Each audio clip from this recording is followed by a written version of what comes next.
Up next on Valley News Live at 10, a warning from authorities after a hired contractor didn't finish the job. Grand Forks voters have an issue on their hands regarding the future of their school district. And if you think you're stressed out, check your lawn. Valley News Live at 10 starts right now. This is Valley News Live at 10.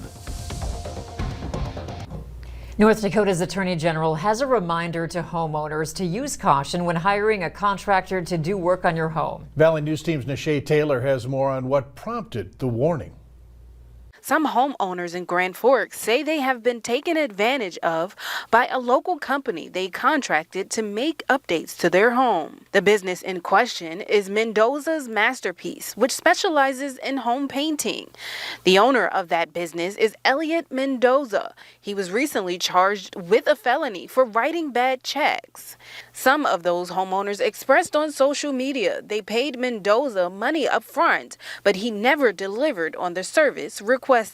The director of North Dakota's Consumer Protection Division says these types of situations are far too common. We have many cases we've investigated, consumer fraud involving bad contractors that have taken thousands of dollars in advance payments and never returned to do the work. Grossman says homeowners should limit or eliminate the amount of a down payment. He suggests keeping the amount between 10 and 25% of the total cost of the project. Never do business with the contractor unless they have a license and they provide proof of that license. At a minimum, you should obtain references from your contractor that provide names and telephone numbers, actual working telephone numbers at which you can contact other customers they've had.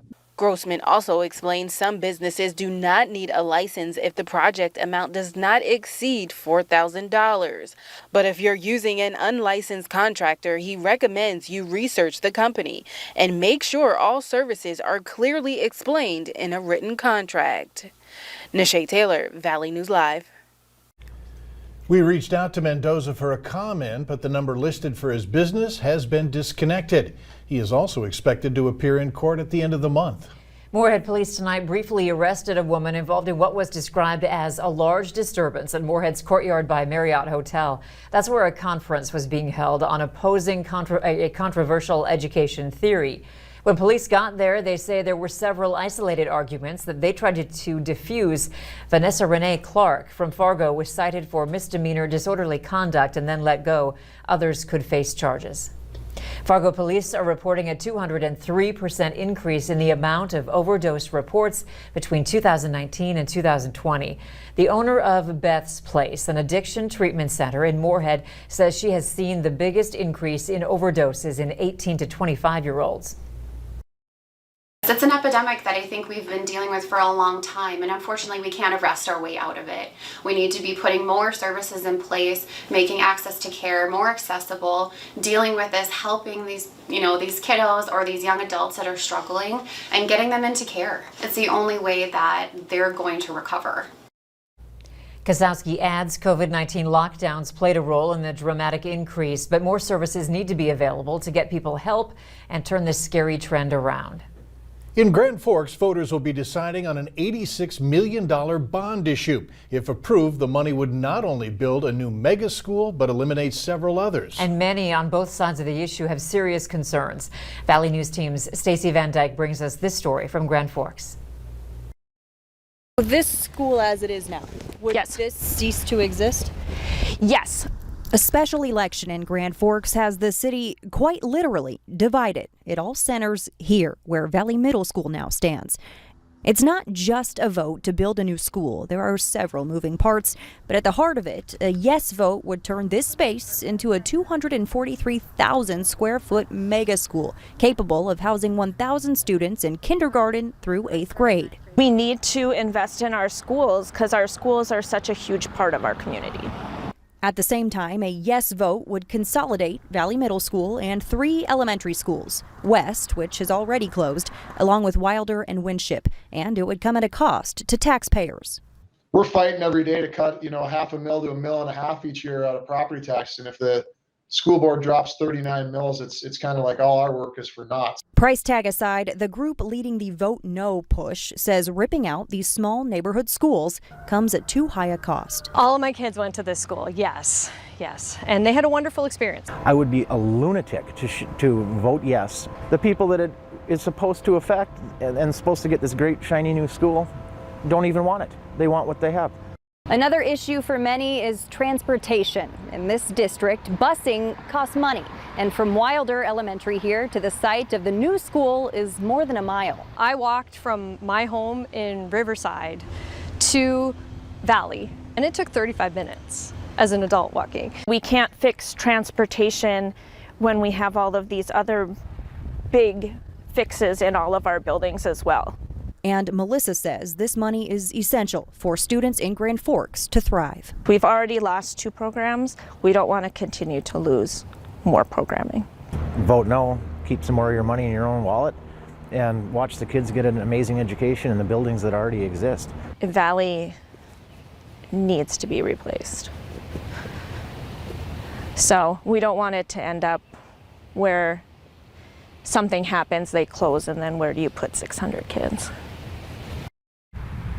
That was Stacey Van Dyke reporting. The special election is Tuesday, June 22nd. Voting will happen from 7 in the morning until 7 at night at the Alara Center.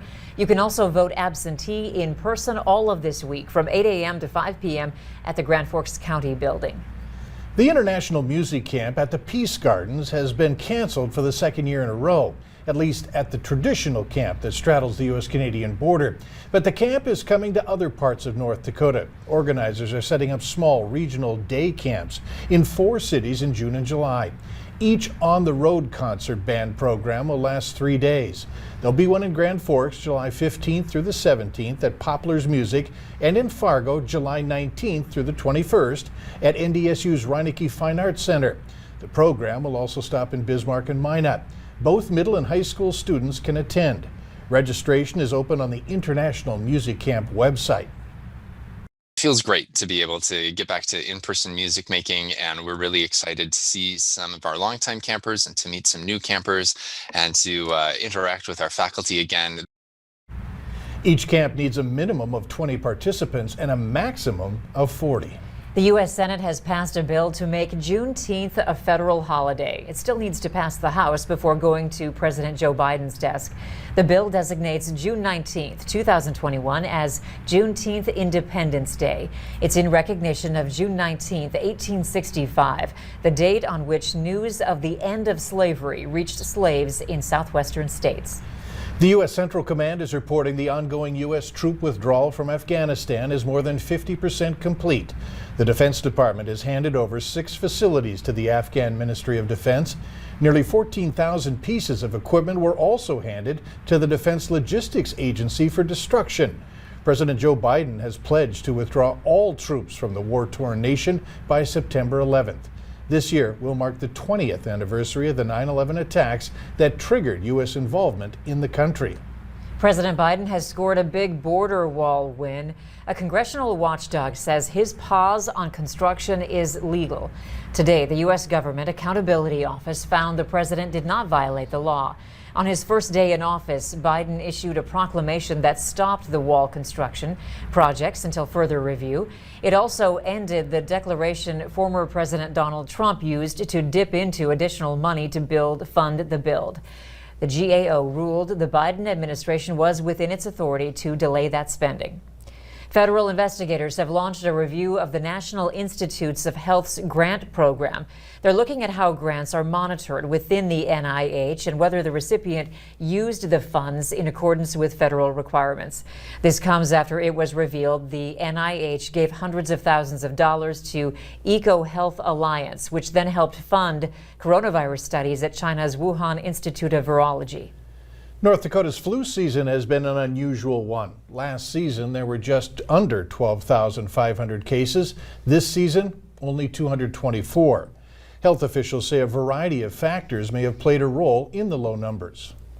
We had statewide mask mandates, school closures, business closures. We had people more aware of their illness and maybe more likely to go in and get tested, as well as there was likely just less flu circulating. Experts admit that flu activity is impossible to predict, but it is recommended that you get your flu shot when it's available and practice personal hygiene. The Justice Department has told North Dakota's Department of Human Services that it needs to offer more in-home services. The state has been putting more focus on helping those with disabilities live more independently. Reporter Jacob Notterman tells us that today the feds and the people affected weighed in on the progress. A series of complaints filed in 2015 sparked a years-long investigation into North Dakota's compliance with the Americans with Disabilities Act. 6 months ago, the Department of Justice and the state reached a settlement on what they both agreed could be done. In 2015, allegations against the state included unnecessary segregation of disabled individuals and lack of awareness about existing transition services, and that made it difficult for people like Trevor Vannett to live independently. Sometimes the department doesn't understand a person's need as well, so we need advocates that understand the system and how to fight the system so it makes it better for them. After a recent settlement, DHS is working to improve programs for the 2,500 North Dakotans they serve. Last month, DHS submitted its plan to improve accessibility to programs and expand program capacity. Most people, when they live in the home, as they age or if they have physical disability, need help with just daily cares. They may need access to housework, transportation, meals, all of the things that we all need to stay independent. As part of that plan, the agency is hosting public meetings like this one, at which stakeholders and participants can voice their feedback and concerns. It's a good step. There could be more, but if you take too much, it gets a little too big. Over the past legislative session, lawmakers passed a series of bills aimed at studying and redesigning the Capitol building to make it more ADA compliant, as well as expanding the DHS budget for more personnel. There are still 8 years left on this settlement deal. These first 2 years are just for raising awareness and getting their plans approved by federal agencies. This is our home, honey. This is our home. A big reveal today for a single mother and her 2 daughters. A once empty apartment was transformed into a home thanks to 2 companies, Down Home and Enclave. Teams arrived at the apartment this afternoon to assemble furniture, hang pictures, and coordinate decor for the entire apartment. They worked with the Jeremiah program to find a family. I'm so glad there's people in the community that are willing to help out single mothers and the children of the future. I don't think you guys understand how much this means to me and my family. This is the 83rd family to be served by Down Home. Still to come on Valley News Live at 10. From brown grass to stressed trees, experts offer advice to keep your plants healthy during the heat. And the extreme heat returns tomorrow. Hutch is in with details next.